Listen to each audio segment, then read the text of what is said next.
जय हिंद दोस्तों। पिछली क्लास में हम प्रश्नावली 3.3 के जो प्रश्न थे सभी उन्हें कर लिए थे और आज ये प्रश्नावली 3.3 हमारा कंप्लीट हो गया था। आज हम पढ़ेंगे व्युत्क्रमणीय आव्यूह। पहले व्युत्क्रमणीय आव्यूह पढ़ेंगे, फिर इसके जो विविध उदाहरण हैं उनको करेंगे। तो स्टार्ट करते हैं। व्युत्क्रमणीय आव्यूह क्या होता है? तो बहुत ज़्यादा नहीं दिया है इसमें व्युत्क्रमणीय आव्यूह के बारे में, क्योंकि ओल्ड एनसीईआरटी में ये भी था कि व्युत्क्रमणीय आव्यूह निकालते कैसे हैं, लेकिन न्यू एनसीईआरटी में ये नहीं दिया है। केवल व्युत्क्रमणीय के आव्यूह के बारे में थोड़ा बहुत बताया गया है, बस उतना ही हम बताएंगे और उतना ही जरूरी है। ये ओल्ड एनसीईआरटी में था कि निकालना कैसे होता है, ये सारी बातें। तो हमें निकालना नहीं सीखना है, केवल क्या होता है बस इतना सीखना है। तो चलिए देखते हैं व्युत्क्रमणीय आव्यूह क्या होता है। हेडिंग है व्युत्क्रमणीय आव्यूह।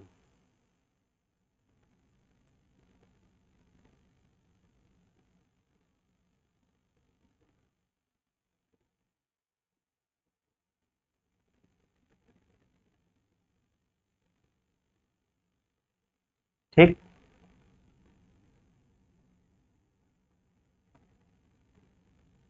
अब पहले हम इसका परिभाषा लिख देते हैं।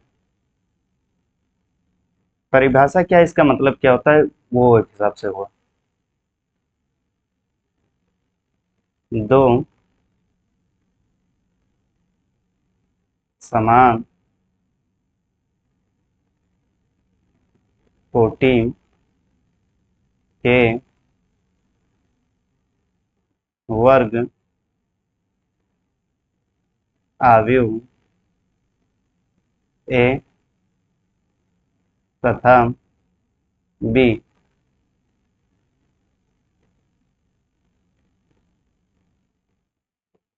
एक दूसरे के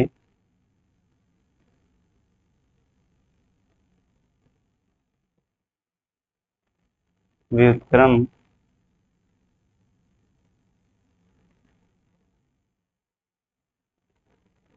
कहलाते हैं यदि, अब कब कहलाते हैं ए और बी एक दूसरे के व्युत्क्रम? यदि ए बी बराबर हो बी ए के और ये बराबर हो आई के। आई मतलब आइडेंटिटी मैट्रिक्स तत्समक आव्यूह तथा इसे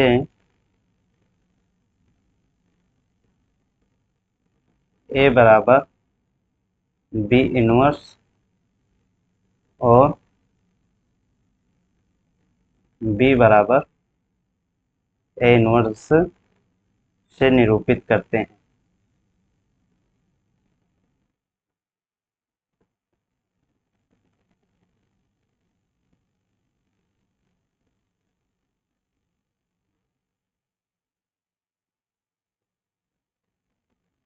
ठीक,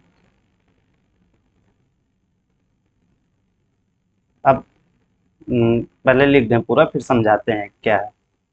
यहाँ पर ए के जगह पर, यहाँ पर ए के जगह पर हम बी इनवर्स लिख सकते हैं ना। बी इनवर्स बी बराबर ए इनवर्स ए बराबर आई। अब ध्यान से समझिएगा, दो समान कोटि के, यानी दो आव्यूह होगा, उसकी कोटियां समान होंगी। आव्यूह के वर्ग आव्यूह, वर्ग आव्यूह, ध्यान से इस बात को नोटिस कीजिएगा। वर्ग आव्यूह, वर्ग आव्यूह क्या होता है? जिसमें पंक्तियों की संख्या और स्तंभों की संख्या बराबर होती है। ठीक, तो दो समान कोटि के वर्ग आव्यूह ए तथा बी, ए और बी दो आव्यूह हैं, उनकी कोटियां समान हैं, वो वर्ग आव्यूह हैं दोनों। एक दूसरे के व्युत्क्रम कहलाते हैं यदि ए बी, यानी ए और बी का गुणा करें, बराबर हो बी ए के और बराबर हो आई के। आई मतलब तत्समक आव्यूह, तत्समक आव्यूह के बराबर हो, तभी वो एक दूसरे के व्युत्क्रम कहलाएंगे। इसे ए बराबर बी इनवर्स, यानी ए बी का व्युत्क्रम समझ रहे हैं ना, ए बी का व्युत्क्रम है, या फिर ऐसे बी बराबर ए इनवर्स, बी ए का व्युत्क्रम है, ऐसे हम निरूपित करते हैं। तो जो यहाँ पर ए लिखा था उसके जगह पे हम बी इनवर्स लिख सकते हैं, तो आप कहेंगे हाँ लिख सकते हैं। और जो यहाँ पे बी लिखा था उसके जगह हम ए इनवर्स लिख सकते हैं, तो लिख सकते हैं। तो हम ऐसे भी फाइनल में लिख सकते हैं। अब इसका एग्जाम्पल ले लेते हैं ताकि समझ में आ जाए अच्छे से। मान लो कोई एक आव्यूह ए है, वो है ऐसा कुछ, आव्यूह बी है,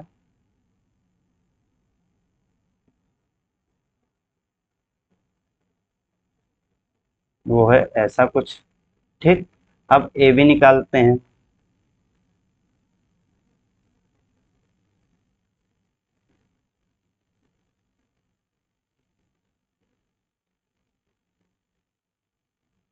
ये हुआ ए,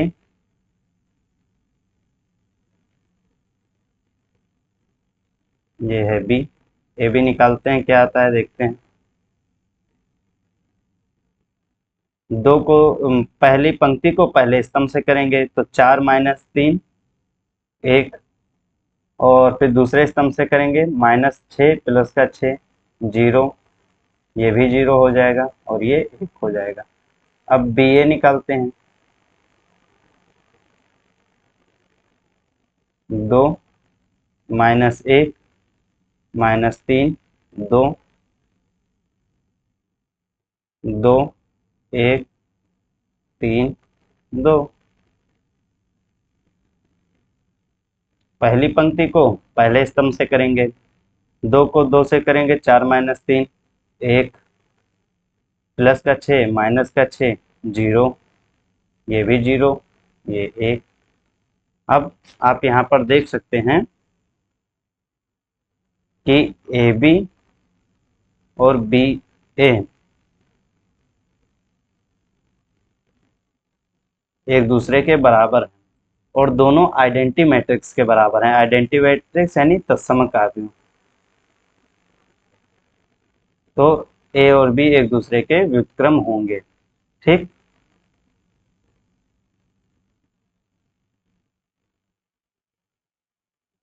तो यहाँ ए बराबर होगा बी इनवर्स के, तथा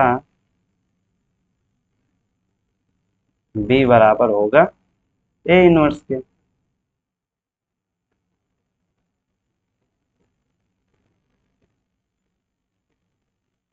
और इनवर्स से ही हम व्युत्क्रम को दिखाते हैं, यानी एक दूसरे के व्युत्क्रम हैं ए और बी। यही है व्युत्क्रमणीय आव्यूह।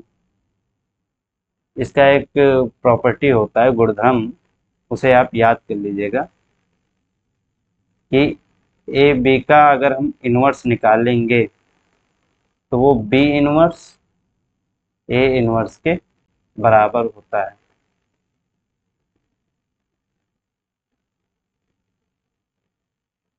ये चीज आप याद रखिएगा। ठीक, तो व्युत्क्रमणीय आव्यूह समझ में आ गया, एक बार फिर से रिपीट कर देते हैं।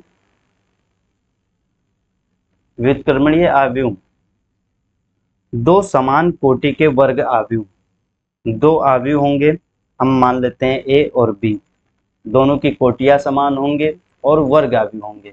ठीक है, ये एक दूसरे के व्युत्क्रम तब कहलाएंगे जब ए बी का गुणा करेंगे और बी ए का गुणा करेंगे, दोनों तत्समक आव्यूह के बराबर होंगे, तो वो क्या कहलाएंगे, व्युत्क्रमणीय आव्यूह। इसे हम ए बराबर बी इनवर्स और बी बराबर ए इनवर्स से निरूपित करते हैं। तो ए के जगह पे हम बी इनवर्स लिख दिए, यानी बी इनवर्स बी और ए इनवर्स ए बराबर होगा आई के। यही व्युत्क्रमणीय आव्यूह था, यही हमें पढ़ना था। अब हम इसके विविध उदाहरण की तरफ बढ़ते हैं। जो इसके विविध उदाहरण हैं उन्हें कर लेते हैं, देखते हैं क्या है।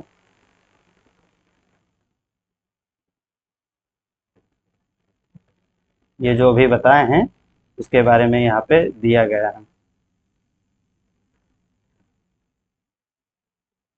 ए बी का इनवर्स बराबर होता है बी इनवर्स ए इनवर्स के। ठीक, ये विविध उदाहरण। चलिए विविध उदाहरण नंबर 1 को करते हैं।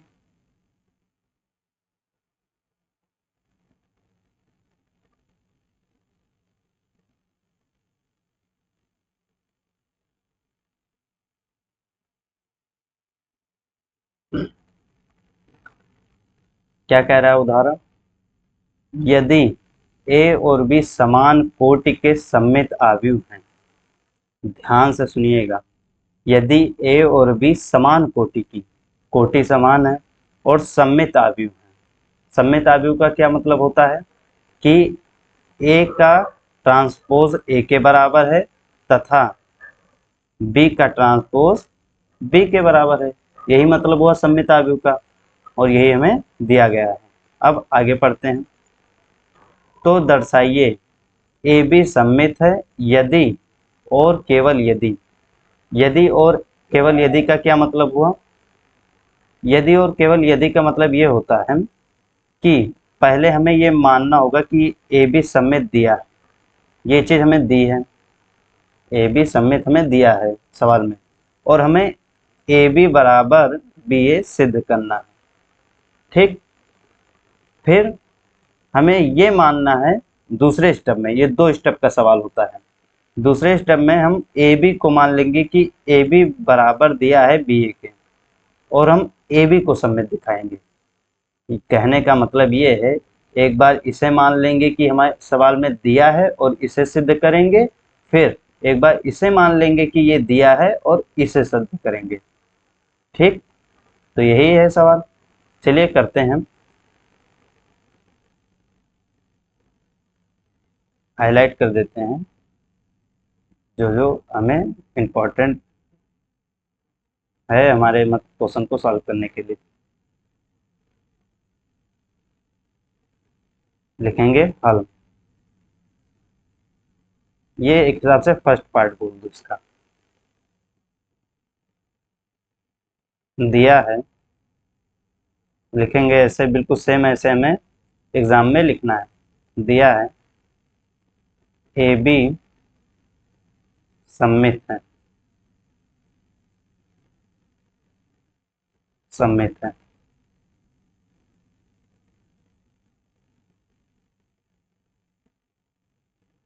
सिद्ध करना है। अब हमें क्या सिद्ध करना है? ए बी बराबर है बी ए के, यही हमें सिद्ध करना है। तो यहाँ पर हम लिखेंगे सिद्ध।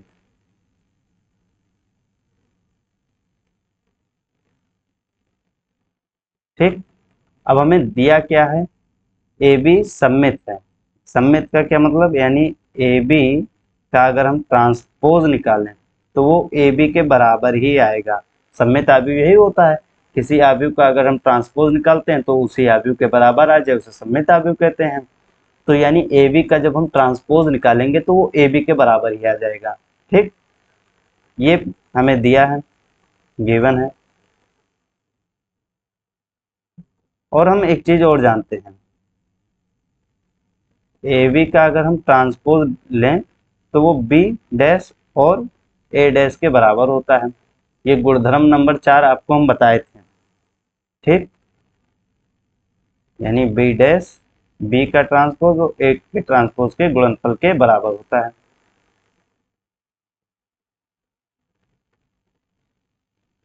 अब आप ध्यान से देखिएगा, ए बी का डैश इसके बराबर ए बी के है, और ए बी का डैश बी डैश ए डैश के भी बराबर है। तो हम ऐसा लिख सकते हैं कि ये दोनों भी बराबर होंगे एक दूसरे के। तो आप कहेंगे हाँ बिल्कुल लिख सकते हैं। तो हम लिख देंगे ए बी बराबर हो जाएगा बी डैश ए डैश के, ऐसा हम लिख देंगे। ठीक, अब हम बी डैश को बी भी तो लिख सकते हैं और ए डैश को ए भी लिख सकते हैं। अब आपके मन में आना चाहिए क्यों? तो यहाँ पे हम एक लाइन पढ़े थे, ए बी समान कोटि के सममित आव्यूह हैं। सममित आव्यूह यानी एक डैश ए डैश ए के बराबर और बी डैश बी के बराबर है। यही तो सममिताभिव होता है। तो इसीलिए हम बी डैश को बी ही लिख दिए और ए डैश को ए लिख दिए केवल। इसका रीजन भी हम दे देते हैं साइड में। ए और बी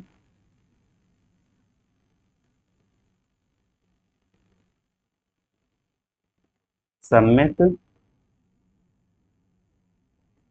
आव्यूह हैं, ये हमें दिखाना था। तो हम इसे सिद्ध कर चुके हैं। ए बी बराबर है बी ए के। ठीक। अब यदि और केवल यदि का मतलब यही होता है कि हमें पहले ए बी को मानना था, ए बी सममित है ऐसा मानना था, और ए बी बराबर बी ए हमें दर्शाना था, सिद्ध करना था मतलब। और फिर ए बी बराबर बी ए मानना था कि ये दिया हुआ है और ए बी सममित है ऐसा सिद्ध करना था। ठीक। तो अब दूसरे पार्ट को करते हैं। इस बार हम मानेंगे दिया है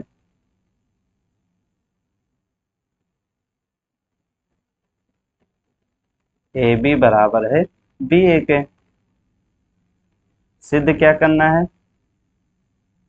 इस बार ये मानेंगे कि ए बी सममित है ऐसा सिद्ध करना है। ए बी सममित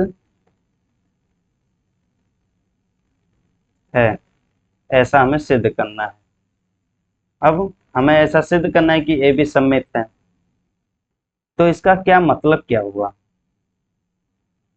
कि हम ए बी का जब ट्रांसपोज निकालें तो वो ए बी के बराबर आ जाए ऐसा हमें सिद्ध करना है। ये हाईलाइट कर रहे हैं, जो सिद्ध करना है ये हमें सिद्ध करना है। ठीक। यानी ए बी का जब हम ट्रांसपोज निकालें तो वो ए बी के बराबर ही आ जाए। तो हम सिद्ध कैसे करेंगे? लिखते हैं सिद्ध।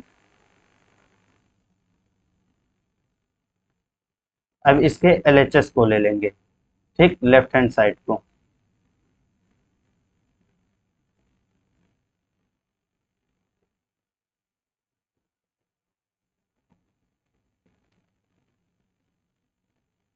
ठीक। और इसका हम ट्रांसपोज निकालेंगे। ए बी का ट्रांसपोज किसके बराबर होता है?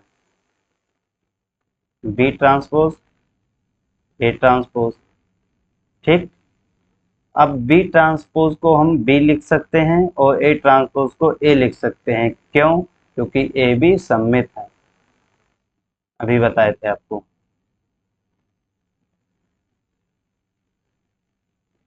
ए बी सममित आव्यूह है।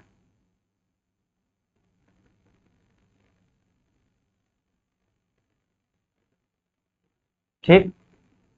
यानी ए बी का डैश बराबर है बी ए के। तो हम बी ए को ए बी भी तो लिख सकते हैं। अब आप कहेंगे क्यों? क्योंकि हमें यहाँ पर ये देखिएगा हाईलाइट करें, ए बी बराबर बी ए हमें दिया है तो हम बी ए को ए बी भी तो लिख सकते हैं। तो हम इसीलिए इस बी ए को ए बी यहाँ पर लिख दिए और यही हमें सिद्ध करना था। थोड़ा साफ साफ लिख देते हैं।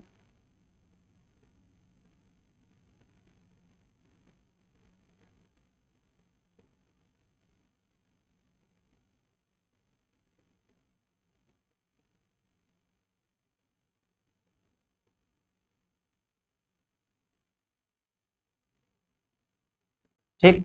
तो इसी बी ए को हम ए बी भी लिख दिए क्योंकि हमें दिया है ए बी बराबर है बी ए के, ऐसा हमें दिया है इसीलिए हम लिख दिए।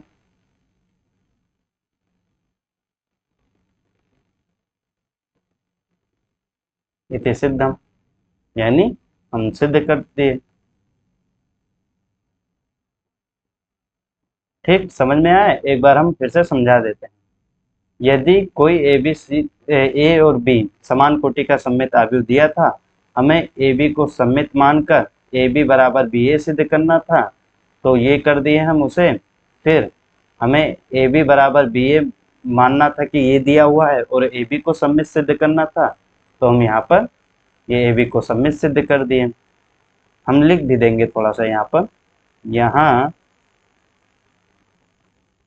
ए बी का डैश बराबर है ए बी के, तो ए बी एक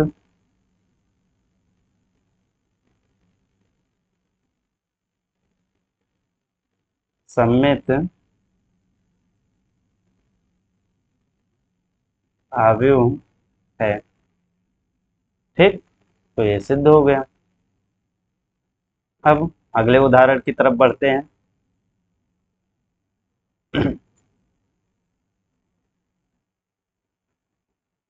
ये है अपना अगला उदाहरण।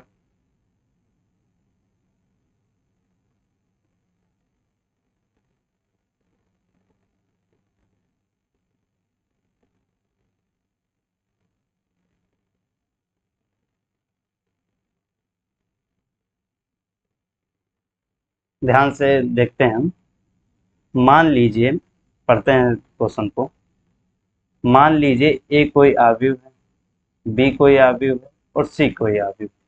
ठीक, एक ऐसा आव्यूह डी ज्ञात कीजिए कि C D minus A B बराबर 0। ऐसा हमें ज्ञात करना है, यानी हमें डी आव्यूह को निकालना है।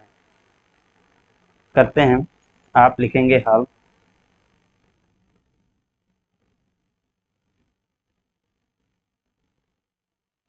दिया है, क्या दिया है?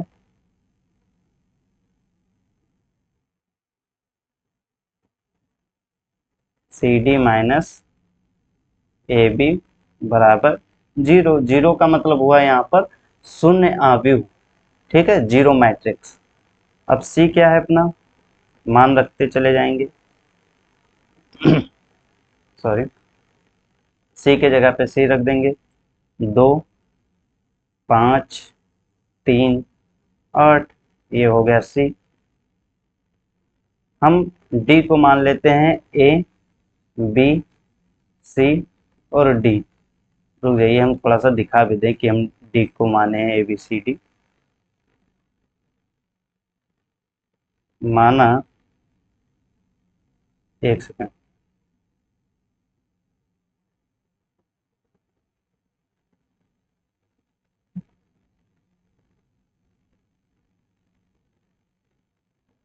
माना, हम मान लेंगे कि ये जो डी है अपना, ये ए, बी, सी और डी, ऐसे कुछ है।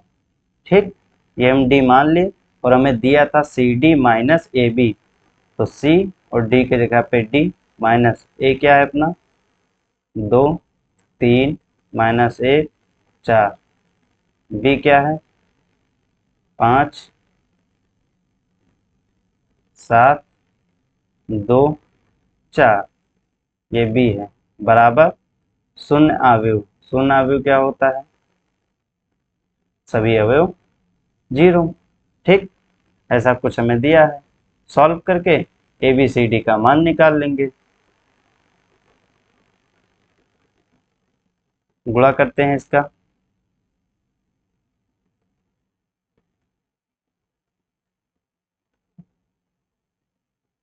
टू को ए से करेंगे, यानी पहली पंक्ति को पहले स्तंभ से। टू को ए से किए तो 2a प्लस 5c।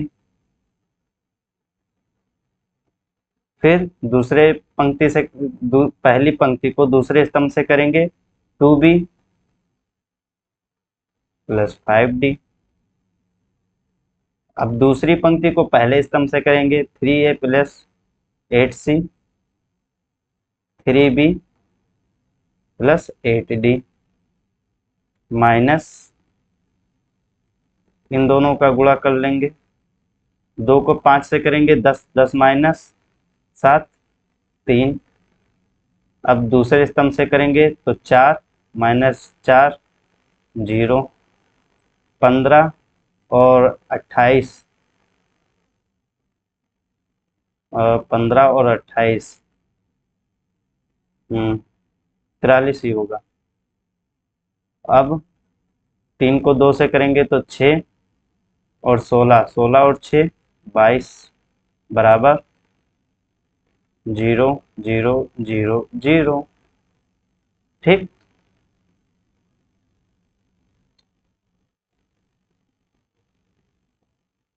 अब घटा लेंगे संगत अवयव को।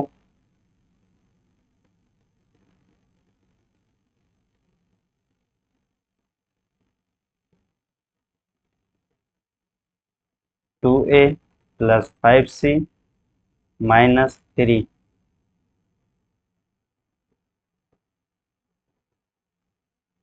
2b plus 5d minus 0। Minus 0 का मतलब कुछ होता नहीं, तो इसे हम नहीं लिखते हैं। 3a plus 8c minus 43, 3b plus 8d minus 22। थोड़ा क्लियर लिख देते हैं।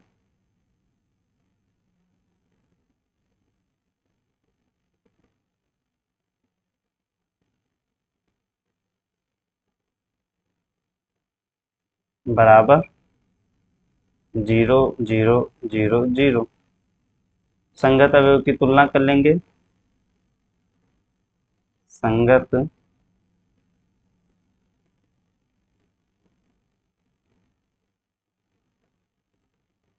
अवयव की तुलना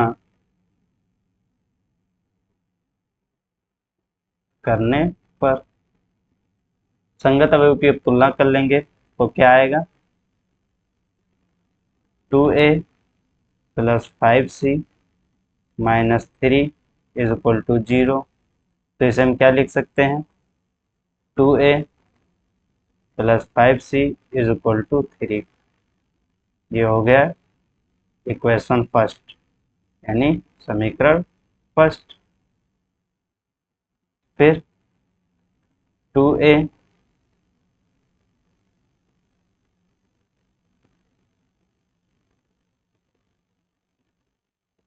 एक सेकंड, ये सही से बना दे।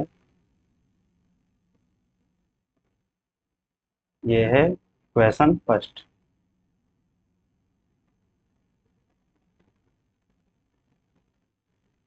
फिर 3a, इस वाले को लिख रहे हैं।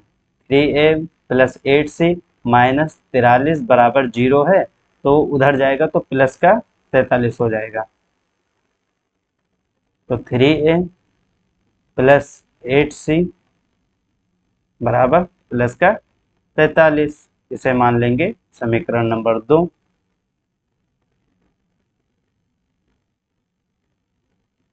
फिर अब इस वाले को लिख रहे हैं।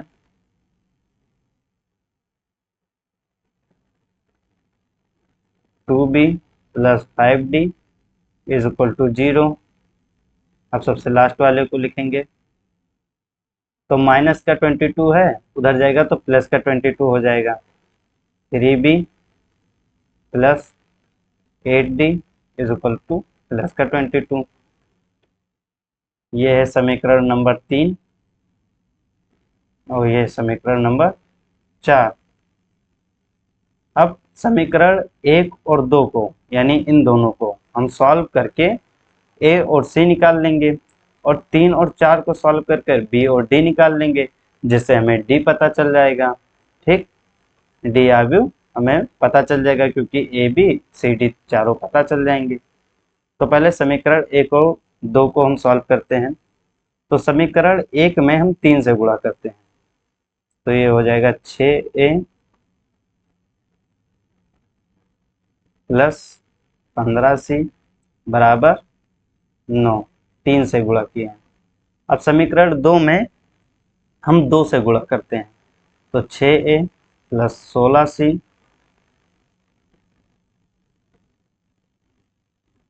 बराबर 3 से गुणा कर रहे हैं, सॉरी 2 से गुणा कर रहे हैं, तो ये हो जाएगा 86। घटा देंगे, ये कट जाएगा। माइनस का c is equal to minus का 86 में से जब 9 जाएगा तो कितना बचेगा? 77। तो C इज इक्वल टू 77। अब C का मान हम समीकरण 1 में रख देंगे, जिससे हमें A का मान पता चल जाएगा। C का मान रखते हैं समीकरण 1 में। समीकरण 1 क्या है? 2A plus 5C। तो A के जगह पे हम A ही रखेंगे, प्लस 5C, C के जगह पे हम 77 बराबर 3। ठीक, सॉल्व करते हैं। 2A is equal to 3 minus, अब 5 को 77 से गुणा कर देंगे। ठीक, ऐसा कुछ आ जाएगा। तो A बराबर 2A बराबर माइनस का 382। तो A बराबर इतना आ जाएगा। ठीक, अब समीकरण 3 और 4 को हल कर लेते हैं, जिससे हमें B और D पता चल जाएगा। क्योंकि हमें यहाँ पर ध्यान से देखो, ये रहा C और ये रहा A। अब हमें B और D ही निकालना है, निकाल लेते हैं। अब समीकरण 3 में हम 3 से गुणा कर देंगे, तो हो जाएगा 6B plus 15D is equal to 0। अब समीकरण 4 में हम 2 से गुणा कर देते हैं, 6B प्लस 16D 44 घटा देंगे, माइनस का D is equal to minus का 44, माइनस से minus cancel, D is equal to 44। अब D का मान हम समीकरण नंबर 3 में रख देंगे, तो हमें B का मान पता चल जाएगा। अब समीकरण 3 क्या है? 2B plus 5D is equal to 0। यही तो समीकरण नंबर 3 है। यहाँ पर हम D का मान रख देंगे।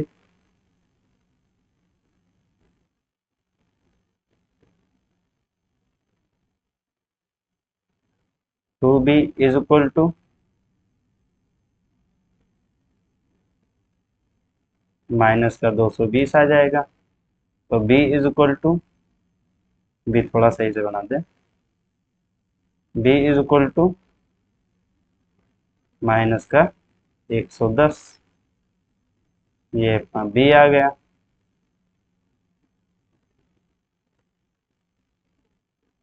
ये D है और ये B है।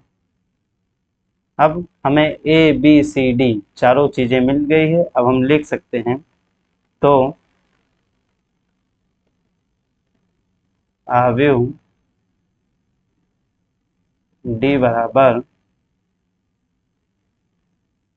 A। यहाँ पर फर्स्ट एलिमेंट हम A माने थे, ये। अब A के जगह पे हम क्या लिख देंगे? 191। B के जगह पे 110। C के जगह पे 77 और D के जगह पे 44। ठीक, ये अपना आंसर है।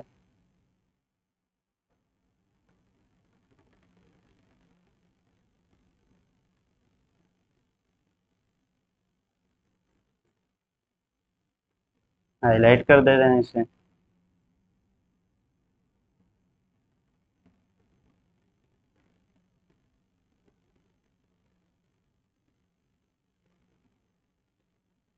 चेक कर लेते हैं एक बार।